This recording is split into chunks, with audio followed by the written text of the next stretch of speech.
కరమని కోటి వీరనారి చాకలి ఆయలమ్మ విశ్వవిద్యాలయం ప్రిన్సిపల్ లోక పావని అన్నారు. ఈ ఘటనలో సాయి ప్రియ, నందిని, ముస్కాన్ ప్రాణాలు కోల్పోయారు. ముగ్గురు తాండూరు ప్రాంతానికి చెందినవారు.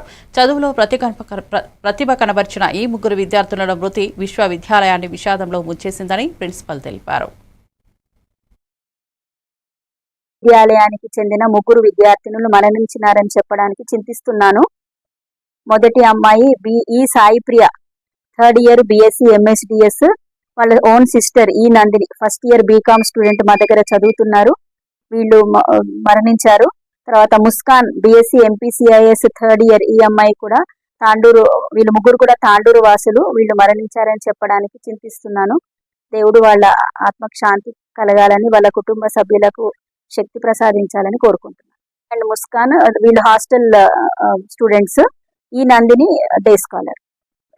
పెళ్లికి వెళ్ళారని తెలిసింది. అంటే ఆ ఇన్ఫర్మేషన్ కూడా కన్ఫర్మ్ చేయాలంటే చేస్తాం. ముగ్గురు అక్క నిన్న సండే కనుక ఊరికి వెళ్ళారు. ఈ ముగ్గురు అమ్మాయిల్లో 2 అమ్మాయిలే హాస్టల్ ఉంటారు. ఇంకొక అమ్మాయి డే స్కాలర్. మాకు ఫస్ట్ ఇయర్ డే స్కాలర్. నేను డాక్టర్